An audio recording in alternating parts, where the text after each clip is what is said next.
Bismillahirrahmanirrahim. Assalamu alaikum class. Today we will discuss about Lucknow Pact.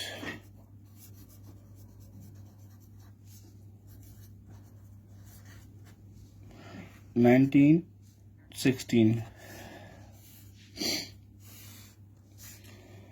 So first of all, we will discuss Lucknow Pact. जा काज़िस कहिड़ा हुआ, छाजे करे Lucknow Pact जेको आहे सो थियो ऐं उन जी सिग्निफिकेंस छा आहे। सब खां पहिरियां छा थियो 1913 में इंडिया जी जेका पॉलिटिक्स हुई सब कॉन्टिनेंट जी पॉलिटिक्स जेका उन नओं हिकिड़ो रुख इख्तियार कयो। ठीकु आहे, छाजे करे नओं रुख इख्तियार कयनि, छा हुयो, छाजे करे नओं रुख इख्तियार कयनि, छो जो जॾहिं मुस्लिम लीग ठही त 1913 में फर्स्ट टाइम मुस्लिम लीग जेको आहे सो हिकिड़ी शइ पंहिंजे कॉन्स्टिट्यूशन में एडॉप्ट कई हुई। उहा कहिड़ी हुई? Self rule for India. ठीकु, ऐं इन शइ जे एडॉप्ट करण खां पोइ ई कायदे आज़म जेको आहे सो मुस्लिम लीग खे जॉइन कयो हुयो। ठीकु, हाणे सेल्फ रूल फॉर इंडिया जॾहिं मुस्लमाननि इहा शइ एडॉप्ट कई त छा थियो, इन सां हिकिड़ो पॉज़िटिव साइन इहो वियो त जेको हिंदू लीडरशिप हुई या हिंदू कांग्रेस हुई उन्हनि जा एटीट्यूड जेके आहे मुस्लमाननि जी तरफ़ जेको आहे सो सुठा थिया। ठीकु, ऐं सेल्फ रूल फॉर इंडिया जेको आहे सो इहा शइ एडॉप्ट जस्ट बिकॉज ऑफ कायदे आज़म मोहम्मद अली जिन्ना जे करे कई आहिनि। छो जो कायदे आज़म मोहम्मद अली जिन्ना जॾहिं मुस्लिम लीग ठही त मुस्लिम लीग जॉइन न पियो करे। छाजे करे? छो हुन जी जेको ऑब्जेक्टिव में हुयो हिकिड़ो त हुयो लॉयल्टी विद द ब्रिटिश। त कायदे आज़म मोहम्मद अली जिन्ना हुनखे चयो त लॉयल्टी विद ब्रिटिश छो, उनखे तव्हां कढी करे तव्हां सेल्फ रूल फॉर इंडिया जी ॻाल्हि कयो। पोइ जॾहिं 1913 में मुस्लिम लीग जी ऑब्जेक्टिव में चेंजिस कई आहिनि त उन खां पोइ कायदे आज़म 1913 में मुस्लिम लीग जॉइन कई हुई। ठीकु आहे, कायदे आज़म 1913 में मुस्लिम लीग सिर्फ़ु हिन शइ जे करे जॉइन कई, सेल्फ रूल फॉर इंडिया जे करे। ठीकु, हाणे जॾहिं मुस्लिम लीग इहा शइ एडॉप्ट कई, इन सां छा थियो त जेको आहे सो जेके हिंदू लीडर हुया या कांग्रेस हुई ऐं मुस्लिम लीग हुई उन्हनि जा पाण में रिलेशन्स सुठा थियण शुरू थिया। ठीकु आहे, ऐं उन्हनि जो जेको रिलेशन सुठा थियण जे करे हू हिक ॿिए जे वेझो आया। न मुस्लिम लीग ऐं कांग्रेस हिक ॿिए जे वेझो आया ऐं उन्हनि पाण में जेको आहे मीटिंग्स बि कयूं, काफ़ी ॻाल्हियूं डिस्कस कयूं। उन में इहो डिसाइड कयूं त जेकॾहिं असां पंहिंजा कॉमन ऐं पेटी इशूज़, ठीकु आहे, पेटी इशूज़ जिन जी का वैल्यू न आहे, पेटी इशूज़ जे करे असां हिक ॿिए सां विड़ी पाण में चिता थिया ऐं विच में फ़ाइदो पइजी वठे ब्रिटिश गवर्नमेंट। त हुननि चयो जेकॾहिं असां इहे पंहिंजा पेटी इशूज़ नंढियूं माइन्यूट ॻाल्हियूं विसारे करे गॾिजी हिकिड़ी स्ट्रगल स्टार्ट कंदासीं जंहिंमें असां पंहिंजी डिमांड्स रखंदासीं ब्रिटिश गवर्नमेंट जे साम्हूं उनखे फुलफिल कराइण लाइ, त उहे ईज़ीली जेकॾहिं असां यूनाइट थींदासीं, यूनाइटली हिकिड़ी डिमांड्स रखंदासीं त उहे ईज़ीली ब्रिटिश गवर्नमेंट असांजी डिमांड्स जेको आहे सो एक्सेप्ट कंदी। ऐं 1913 खां वठी जेको आहे सो कायदे आज़म जीअं मुस्लिम लीग जॉइन कई त उन हिंदू ऐं मुस्लमाननि खे क्लोज़ करण जी तमामु घणी कोशिशि कई ऐं कायदे आज़म जी स्ट्रगल जे करे E for the first time, ठीकु आहे, फॉर द फर्स्ट टाइम ना, इन खां पहिरियां कॾहिं बि मुस्लिम लीग ऐं कांग्रेस हिकु कॉमन प्लेटफॉर्म ते गॾु कोन वेठा हुया। ठीकु आहे, फॉर द फर्स्ट टाइम। ठीकु आहे, फर्स्ट टाइम, ऐं इहो ई जेको फर्स्ट टाइम हुयो इहो ई आख़िरी टाइम हुयो, first time and last time. ठीकु, न उन खां पहिरियां कॾहिं वेठा हुया गॾु ऐं न उन खां बाद में कॾहिं गॾु वेठा। ऐं इहो जेको आहे सो सिर्फ़ु ऐं सिर्फ़ु कायदे आज़म जी अणथक कोशिशुनि जे करे थियो। छो जो कायदे आज़म कॾहिं बि मुस्लमाननि लाइ अलॻि वतन जी या हिंदुनि खां सेपरेशन जी कॾहिं बि ॻाल्हि न कंदो। कायदे आज़म हमेशह इहो चवंदो त सब कॉन्टिनेंट में ॿ वॾियूं कम्यूनिटीज़ रहनि थियूं, हिकिड़ो हिंदू ॿियो मुस्लमान। ठीकु आहे, हिंदू ऐं मुस्लमान जेको आहे ॿ वॾियूं कम्यूनिटीज़ आहिनि ऐं हमेशह उन्हनि जे लाइ हिन ॻाल्हि कई कायदे आज़म यूनिटी जी, त इहे ॿई अगरि यूनिटी सां रहंदियूं त हिननि खे जेको आहे उहो ईज़ीली ब्रिटिश गवर्नमेंट खां पंहिंजूं जेका डिमांड्स जेके आहिनि उहो ईज़ीली फुलफिल कराए सघनि था। ठीकु, ऐं कायदे आज़म जी इन स्ट्रगल जे करे ई जेको आहे सो इहो 1916 में मुमकिन थी सघियो त कांग्रेस ऐं मुस्लिम लीग हिकिड़ो जॉइंट सेशन रखियो। ठीकु आहे, जॉइंट सेशन किथे रखियनि? जॉइंट सेशन रखियनि लखनऊ में। ठीकु आहे, हाणे जॉइंट सेशन रखियनि, उन में कांग्रेस खे जेको आहे सो प्रिज़ाइड पियो करे केरु हुयो अंबिका चारण मुजुमदार, ठीक है। ऐं जेको मुस्लिम लीग के प्रिजाइड पियो करे, Muslim League was presided over by mister Jinnah, कायदे आज़म मोहम्मद अली जना, ठीक है। हाणे इन्हनि जी ॿिन्ही जी कोशिशुनि सां मुस्लिम लीग ऐं कांग्रेस हिकिड़ो जॉइंट सेशन लखनऊ में रखियो, जंहिंमें उन्हनि जूं कॉमन ॻाल्हियूं जेके हुयूं, जिन ते हमेशह उन्हनि जा झेड़ा रहिया, झटा हूंदा, रिफ्ट्स हूंदा पाण में, कॾहिं हिक ॿिए सां हिकु न थी सघिया, उन्हनि ॻाल्हियुनि ते डिस्कस करण लाइ। माना कुझु अहिड़ियूं ॻाल्हियूं हुयूं जेके कांग्रेस जूं हुयूं, जेके मुस्लमान एक्सेप्ट न कंदा हुया, कुझु अहिड़ियूं ॻाल्हियूं हुयूं जेके मुस्लमाननि जी फेवर जूं हूंदियूं ऐं कांग्रेस उन्हनि ते एक्सेप्ट न कंदा हुआ। इहो for the first time in the history of सब कॉन्टिनेंट हिंदू ऐं मुस्लमाननि गॾु वेही हिक ॿिए जूं ॻाल्हियूं ॿुधियूं ऐं हिक ॿिए मसइलनि ते जेको आहे सो इतफ़ाक़ कयनि। कुझु जेके हिंदुनि जूं ॻाल्हियूं उहे मुस्लमाननि एक्सेप्ट कयूं, जेके मुस्लमाननि जूं ॻाल्हियूं उहे हिंदुनि एक्सेप्ट कयूं, ठीकु आहे। हाणे उहे कहिड़ियूं ॻाल्हियूं हुयूं जिन ते जेको आहे सो हिंदू ऐं मुस्लमान ॿई मुतफ़िक़ राय थिया। हिकु त हमेशह मुस्लमान जेको आहे सो ॻाल्हि कंदा हुया छाजी, असां टिनि चइनि टॉपिकनि में पोयां कंटिन्यूअस इन शइ जी ॻाल्हि कई आहे। हमेशह जेको आहे मुस्लमाननि जी ॻाल्हि हूंदी सेपरेट इलेक्टोरेट जी, ठीकु आहे। मुस्लमान हमेशह सेपरेट इलेक्टोरेट कंदा। फॉर द फर्स्ट टाइम हिंदुनि मुस्लमाननि जी इन ॻाल्हि खे मञियो त न, मुस्लमान हिकिड़ी सुठी वॾी कम्यूनिटी आहिनि, मेजर कम्यूनिटी आहिनि सब कॉन्टिनेंट जी, हिननि खे जेको आहे सेपरेट इलेक्टोरेट जो हक़ ॾिनो वञे। छो जो इहो मिंटो मोर्ले रिफॉर्म्स में जेको आहे सो लॉर्ड मिंटो ऐं मोर्ले हिननि खे सेपरेट इलेक्टोरेट जी ॻाल्हि ते एक्सेप्ट कई हुई, पर उन खां पोइ हिंदू जेको आहे उन ॻाल्हि ते राज़ी न पिया थियनि। For the first time Lucknow pact में जेको आहे सो लखनऊ जे मकान जेका जॉइंट सेशन थियो, उन में हू हिंदू मुस्लमाननि जी सेपरेट इलेक्टोरेट वारी डिमांड ते एग्री थिया, ठीकु आहे। हाणे उन्हनि डिफरेंट जेके मुस्लिम मेजॉरिटी एरिया हुआ, जंहिंमें जेको आहे सीपी हुयो, सेंट्रल प्रोविंस, यूपी हुयो, उत्तर प्रदेश, बंगाल हुयो, बिहार हुयो, पंजाब हुयो, ठीकु आहे। अहिड़ा ॿिया बि काफ़ी शहर हुया जिते उन्हनि खे जेको आहे उन्हनि जी सेपरेट इलेक्टोरेट जी परमिशन ॾिनल हुआ। ठीकु आहे, तव्हां हिते पंहिंजा माण्हू बीहारियो ऐं पंहिंजा माण्हू तव्हांजे माण्हू खे वोट ॾियनि ऐं तव्हां भले खटे अचो, ठीकु आहे।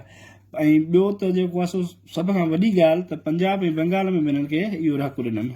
पंजाब ऐं बंगाल में जिते मुस्लमाननि कॾहिं तसवुर बि न कयो हूंदो, उते हुननि खे सेपरेट इलेक्टोरेट जो हक़ मिली सघे थो, छो जो उते हू माइनॉरिटी में हुया, ठीकु आहे। पंजाब ऐं बंगाल में बि हुननि खे सेपरेट इलेक्टोरेट जी इजाज़त ॾिननि त भाउ तव्हां पंहिंजा भले माण्हू हिते बीहारियो, भले तव्हां खटे तव्हां जेको आहे रिप्रेज़ेंटेशन सीट्स खणो, ठीकु आहे। ॿियो हुन में जेको आहे सो कहिड़ी ॻाल्हि हुई जंहिं ते हू एग्री थिया। ॿी हिन में जेका वॾी ॻाल्हि हुई, मुस्लमाननि जी हमेशह खां शुरू खां इहा डिमांड रही त जेको आहे सो असांखे सेंट्रल लेजिस्लेटिव असेंबली में 1/3 रिप्रेज़ेंटेशन ॾिनी वञे, ठीकु आहे। 1/3 रिप्रेज़ेंटेशन खे छा में ॾिनी वञे, सेंट्रल लेजिस्लेटिव असेंबली में।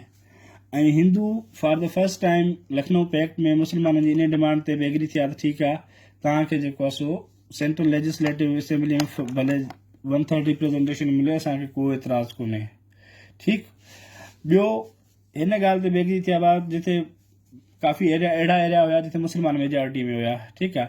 त हिननि खे जेको आहे प्रोविंसिस हुया, उन्हनि में जेको आहे सो प्रोविंशियल ऑटोनॉमीअ ते बि एग्री थिया त प्रोविंशियल ऑटोनॉमी भले हुजे, सूबनि जी मर्ज़ी आहे, सूबनि खे ख़ुदि मुख़्तियारी हुजे, जेको वणे वञी कनि, प्रोविंशियल ऑटोनॉमी, ठीकु आहे। प्रोविंशियल ऑटोनॉमी ते बि एग्री थिया। ऐं ॿियो जेको हुनजो सैलेंट फीचर में अचे थो उहो इहो हुयो त को बि अहिड़ो बिल जेको आहे सो पास न कयो वेंदो, को बि अहिड़ो बिल मूव न कयो वेंदो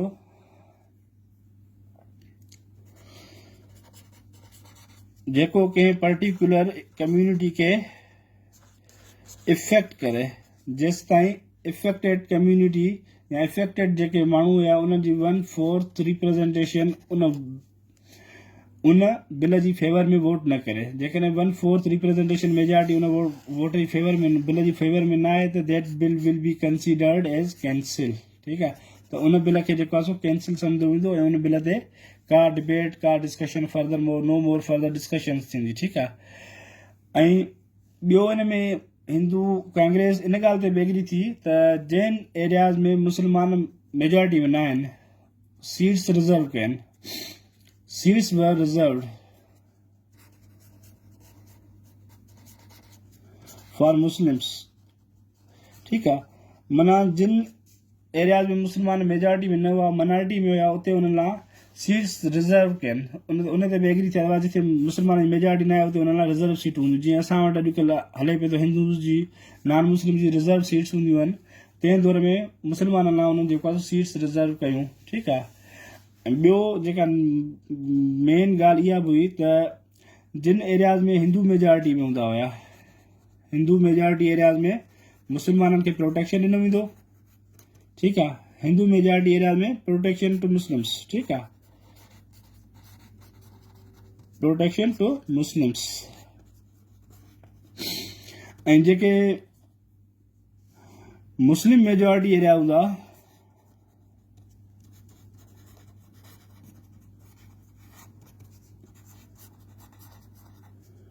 उन में प्रोटेक्शन कंहिंखे ॾिनो वेंदो, हिंदूज़ खे प्रोटेक्शन ॾिनो वेंदो। माना हिक ॿिए जे राइट्स ते जेको फंडामेंटल राइट्स जेके हुया उन्हनि ते कंप्रोमाइज़ न कयो वेंदो। जिथे सपोज जेकॾहिं हिंदू मेजॉरिटी में मुस्लमान को बिज़नेस करे थो त उन बिज़नेस खे नुक़सानु न ॾींदो हूंदो। जेकॾहिं हिंदू मुस्लमान मेजॉरिटी में को हिंदू जो दुकानु आहे, बिज़नेस आहे, को बि आहे, त उनखे जेको आहे इफेक्ट न कयो वेंदो, उनखे प्रोटेक्ट कयो वेंदो, उनजे जेको आहे सो राइट्स खे प्रोटेक्ट कयो वेंदो। ठीकु आहे, हीअ हाणे मेन शयूं जिते लखनऊ पैक्ट में हिंदू ऐं मुस्लमान एग्री थिया। रिप्रेजेंटेशन ते थिया, प्रोविंशियल ऑटोनॉमी ते थिया, जेको आहे मुस्लमान जी सीट्स जेको आहे रिजर्वेशन सीट्स रिजर्व कनि जिन में माइनॉरिटी में हूंदा हुया। को अहिड़ो बिल पास न थींदो जेको के पर्टिकुलर कम्युनिटी खे इफेक्ट करे, जेसि ताईं उन कम्युनिटी जेका इफेक्ट थिए थी उन बिल जे करे, उन कम्युनिटी जी 1/4 रिप्रेजेंटेशन उन बिल जी फेवर में न ॻाल्हाए। ठीकु आहे, न चए। ठीकु आहे, ॿियो फर्स्ट टाइम मुस्लमाननि जी जेका डिमांड हुई सेपरेट इलेक्टोरेट वारी, उहा जेको आहे सो इन में एक्सेप्ट कई वई। ठीकु, हाणे इहो मेन ॻाल्हियूं हुई जिन लखनऊ पैक्ट में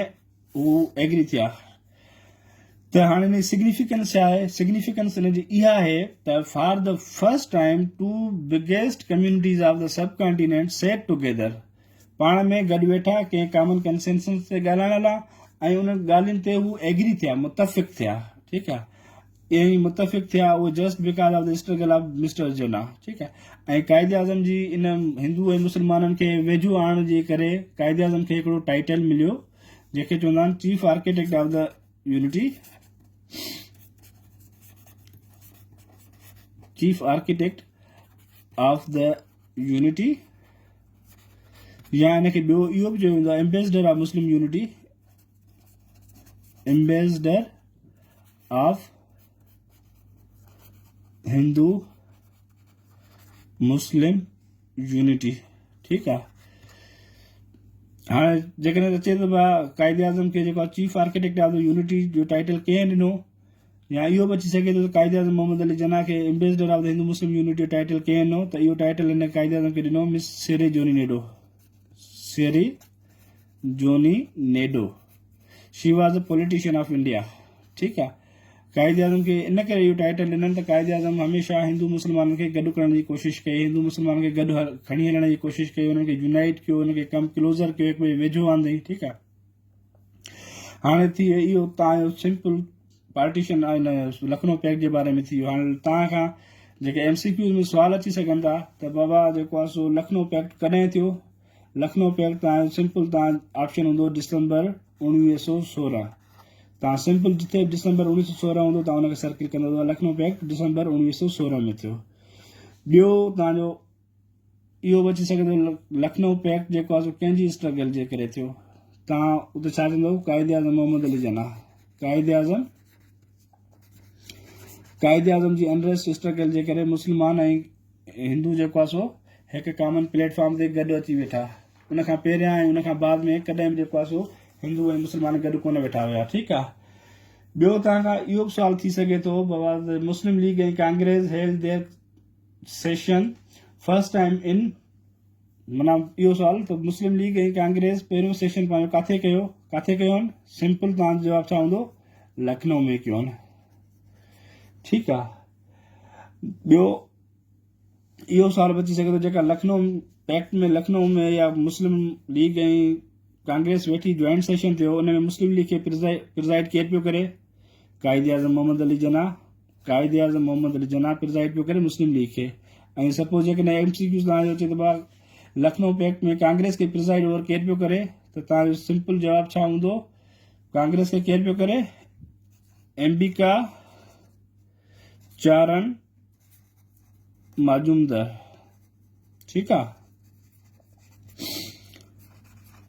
कांग्रेस खे जेको आहे सो इहो पियो करे। ठीकु आहे, जे अचे तव्हां वटि कायदे आज़म खे chief ambassador of the unity या ambassador of the Hindu Muslim unity या chief architect of the Hindu Muslim unity या ट्रू एम्बेसडर चवंदा आहिनि, कंहिं कुझु में ट्रू एम्बेसडर बि ईंदो आहे। ठीकु आहे, जो टाइटल कंहिं ॾिनो त तव्हां सिंपल इहो चवंदो कायदे आज़म खे true Muslim ambassador of Hindu Muslim unity जो टाइटल जेको आहे सो सिरिजोनी नेडो ॾिनो। ठीकु आहे, ॿियो तव्हांखे MCQ अची सघे थो त जेको आहे so the agreement of constitutional reform reached by Muslim and Congress are called. Congress ऐं मुस्लिम लीग जे विच ते जेके ॻाल्हियूं तइ थियूं उनखे छा चयो वेंदो आहे? उनखे सिंपल तव्हां हाणे असां डिस्कस कयो त उनखे चयो वेंदो आहे लखनऊ पैक्ट। लखनऊ पैक्ट में छा हो? उनजा कॉमन गोल्स हुआ जंहिंमें ही शयूं हुयूं, इन्हनि खे चवंदा आहिनि लखनऊ पैक्ट में थियूं। ठीकु आहे, ॿियो इहो सवाल अची सघे थो लखनऊ पैक्ट में मुस्लमाननि खे घणी रिप्रेज़ेंटेशन जेको आहे सो कांग्रेस एक्सेप्ट कई, घणी रिप्रेज़ेंटेशन एक्सेप्ट कई? त सिंपल तव्हां जवाब हूंदो 1/3 representation of Muslims was accepted by Congress in Lucknow pact. ठीकु आहे, सिंपल इहे शयूं आहिनि जेको आहे सो अची सघे थो। ॿियो इहो क्वेश्चन अची सघे थो बाबा त जेको आहे सो हिंदुनि जी जेको आहे मुस्लमाननि जी डिमांड जेका आहे सेपरेट इलेक्टोरेट वारी हिंदुनि कॾहिं एक्सेप्ट कई? सिंपल तव्हां चवंदो मुस्लमाननि जी सेपरेट इलेक्टोरेट वारी जेका डिमांड आहे हिंदुनि जेको आहे सो दिसंबर 1916 में लखनऊ में एक्सेप्ट कई। ऐं इन मां मेन जेको तव्हांजो MCQ अची सघे थो हिकिड़ो इहो अची सघे थो चीफ आर्किटेक्ट वारो। ठीकु आहे, त चीफ आर्किटेक्ट केरु हुयो? ॿियो तव्हांजो अची सघे थो बाबा जेको आहे सो लखनऊ पैक्ट कॾहिं थियो? लखनऊ पैक्ट दिसंबर 1916 में थियो। मुस्लिम लीग खे जेको आहे प्रिज़ाइड ओवर केरु पियो करे? मुस्लिम लीग खे प्रिज़ाइड ओवर कायदे आज़म मोहम्मद अली जना पियो करे। कांग्रेस खे प्रिज़ाइड ओवर केरु पियो करे? कांग्रेस खे प्रिज़ाइड ओवर करे पियो अंबिका चारण मजूमदार। ठीकु आहे, मुस्लमाननि जी घणी रिप्रेज़ेंटेशन ते उहे एग्री थिया हुआ? मुस्लमाननि जी 1/3 रिप्रेज़ेंटेशन ते उहे एग्री थिया हुआ। मुस्लमाननि लाइ जेको आहे ॿियो इहो बची सघे थो जेको आहे सेपरेट इलेक्टोरेट हिंदुनि कॾहिं हुनजी डिमांड जेको आहे सो हिंदुनि कांग्रेस एक्सेप्ट कई। त कांग्रेस हुनजी सेपरेट इलेक्टोरेट खे फर्स्ट टाइम जेको एक्सेप्ट कयो उहो 1916 में हिन में कयो, लखनऊ में कयो। ठीकु आहे, लखनऊ पैक्ट मां सिर्फ़ु इहे जेके 3-4-5 MCQ आहिनि 5 इन्हनि मां तव्हांजो जेके लखनऊ पैक्ट मां को बि आयो इन्हनि मां लॻंदो। इन खां मथे लखनऊ पैक्ट जे बारे में कंहिं बि शइ खे पढ़ण जी का बि ज़रूरत कोन्हे। तव्हांखे स्मार्ट स्टडी करणी आहे, तव्हांखे मार्कूं खणणियूं आहिनि। पाकिस्तान स्टडी जे जेके सुवाल अचनि उन जे हिसाब सां तव्हांखे मार्कूं खणणियूं आहिनि। ऐं इंशाल्लाह जेको नेक्स्ट लेक्चर्स में हाणे तव्हांखे मां पहिरियों जेको नेक्स्ट लेक्चर ॾींदो उहो जोग्राफी जे बारे में ॾींदुसि। ठीकु आहे, त जोग्राफी ऐं पाकिस्तान स्टडी गॾु हलनि। जोग्राफी मां 4 खां 5 सुवाल ईंदा जोग्राफी जा। उन में पासिस जे बारे में पुछंदा आहिनि, माउंटेन्स जे बारे में पुछंदा आहिनि, हाईएस्ट पीक्स जे बारे में पुछंदा आहिनि। ठीकु आहे, लेटीट्यूड ऐं लॉन्गिट्यूड जे बारे में पुछंदा आहिनि। इहे 3-4 लेक्चर असां जेको आहे हाणे नेक्स्ट लेक्चर्स मां जोग्राफी में तव्हांखे ॾींदुसि। ठीकु आहे, त इहे शयूं इंशाल्लाह कवर कयूं। पाकिस्तान स्टडी तव्हांजे 15 ॾींहंनि जो कमु आहे। जेके MCQ असां डिस्कस कयूं था उन्हनि खां हिकिड़ो बि इंशाल्लाह ॿाहिरां न ईंदो। ठीकु, उन खां पोइ हाणे मां तव्हांखे कुझु MCQ हिते ॿुधाईंदो वेंदुसि, उहो तव्हांखे यादि करणा पवंदा, रटो हणणो पवंदो। ठीकु आहे, उन्हनि में तव्हांखे वाइसराय जा नाला हूंदा, उन्हनि में हाईएस्ट पीक्स जा नाला हूंदा, उन्हनि में कुझु दरियानि जा नाला हूंदा, कुझु इहे शयूं हूंदियूं, उन्हनि खे तव्हांखे रटो हणणो आहे।